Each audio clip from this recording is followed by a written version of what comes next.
కాకినాడలో విలేకరులతో మాట్లాడిన రాష్ట్ర మంత్రి నాదెండ్ల మనోహర్ ఖరీఫ్ సీజన్ లో గతంలో కంటే 50 లక్షల మెట్రిక్ టన్నుల ధాన్యం సేకరణ లక్ష్యంగా పెట్టుకున్నట్లు తెలిపారు. ధాన్యం సేకరించిన 48 గంటల్లోపు రైతుల ఖాతాల్లో డబ్బులు జమ చేస్తామని, కాల్ సెంటర్లకు వచ్చే రైతుల సమస్యలను 24 గంటల్లో పరిష్కరించాలని ఆదేశించారు. గత ప్రభుత్వం రైతులను ఇబ్బందులకు గురి చేసిందని ఆయన ఆరోపించారు. మేము అందించిన ఆ ధాన్యాన్ని రైతులు మాతో వేసిన ప్రతి అడుగులో కూడా రాష్ట్రాన్ని భవిష్యత్తును దృష్టిలో పెట్టి ముందడుగేసాం.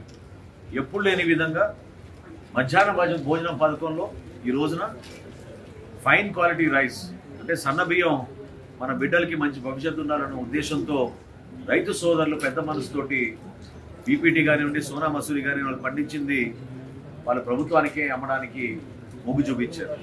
ఈ రోజున ప్రభుత్వంలో ఉన్న 41,000 పాఠశాలలు, 4,000 సంక్షేమ హాస్టల్స్కి మేము ఈ రోజున మధ్యాహ్న భోజన పథకం అద్భుతంగా మేము ప్రజల్లోకి తీసుకెళ్ళగలుగుతాం. వీటన్నిటిని దృష్టిలో పెట్టుకుని కేంద్ర ప్రభుత్వం మొట్టమొదటిసారి ఆంధ్రప్రదేశ్ చరిత్రలో నేను గతంలో చేసిన వివరాలు నేను మీకు చెప్పాను. 35,94,000 మెట్రిక్ టన్నులు ఖరీఫ్ మాసంలో గత సంవత్సరం మన కూటమి ప్రభుత్వం వచ్చినాక చేస్తే, వైఎస్ఆర్సీపీ ప్రభుత్వం 2023-24లో ఎన్నికల సమయంలో కూడా వాళ్ళు చేసింది కేవలం 29 లక్షల మెట్రిక్ టన్నులు. ఈ సంవత్సరం రాష్ట్ర వ్యాప్తంగా ఖరీఫ్ కోసం ప్రత్యేకంగా 50 లక్షల మెట్రిక్ టన్నుల ధాన్యం కొనుగోలు చేయడానికి మేమందరం కూడా సిద్ధమయ్యాం. క్షేత్రస్థాయిలో ఉన్న యంత్రాంగం, జిల్లా స్థాయిలోనూ రాష్ట్ర స్థాయిలోనూ కూడా ఎక్కడ కూడా ఈ పొరపాటు జరగకుండా ఒక మంచి కార్యక్రమం తీసుకెళ్ళడానికి అన్ని విధాలుగా సిద్ధమవుతున్నాం. 11,852 కోట్ల రూపాయల ధాన్యం ఒక్క ఖరీఫ్లోనే కొనడానికి మేము సిద్ధమయ్యాం.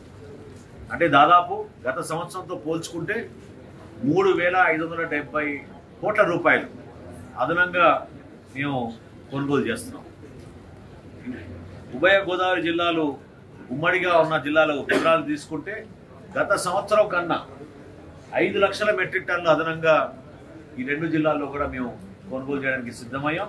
అందులో తూర్పుగోదావరి జిల్లాకి 4 లక్షలు, పశ్చిమ గోదావరి జిల్లాకి 5 లక్షలు, కోనసీమకి 3,50,000, కాకినాడ జిల్లాకి 3 లక్షలు, ఏలూరు జిల్లాకి 4 లక్షల మెట్రిక్ టన్నులు ధాన్యం సేకరించేటట్టు ఇంతకుముందే మేము పిల్లలతోటి, రైతులతోటి, రైతు సోదరులతోటి, అదేవిధంగా సొసైటీ అధ్యక్షులతోటి, మా అధికారులతో కూడా ఈ సమాచారం ఈరోజు వాళ్ళకి అందించడం జరిగింది. సో రాబోయే రోజుల్లో ధాన్యం కొనుగోలు కేంద్రాలు కూడా గతంతో పోల్చుకుంటే ఒక వారం ముందే మేము ప్రారంభిస్తాం. రైతులు ఎక్కడ కూడా అమ్మాల్సిన అవసరం లేదు. దళారుని దయచేసి ప్రోత్సహించబాకండి. అద్భుతంగా చేసే ఈ కార్యక్రమం గౌరవ ముఖ్యమంత్రిగా చంద్రబాబు నాయుడు గారు, అదేవిధంగా ఉప ముఖ్యమంత్రిగా పవన్ కళ్యాణ్ గారి నాయకత్వంలో ఈ కార్యక్రమాన్ని విజయవంతంగా మేము ప్రజల్లోకి తీసుకెళ్లే విధంగా ప్రతి ఒక్కరు సహకరిస్తారని మనస్ఫూర్తిగా కోరుకుంటున్నాం.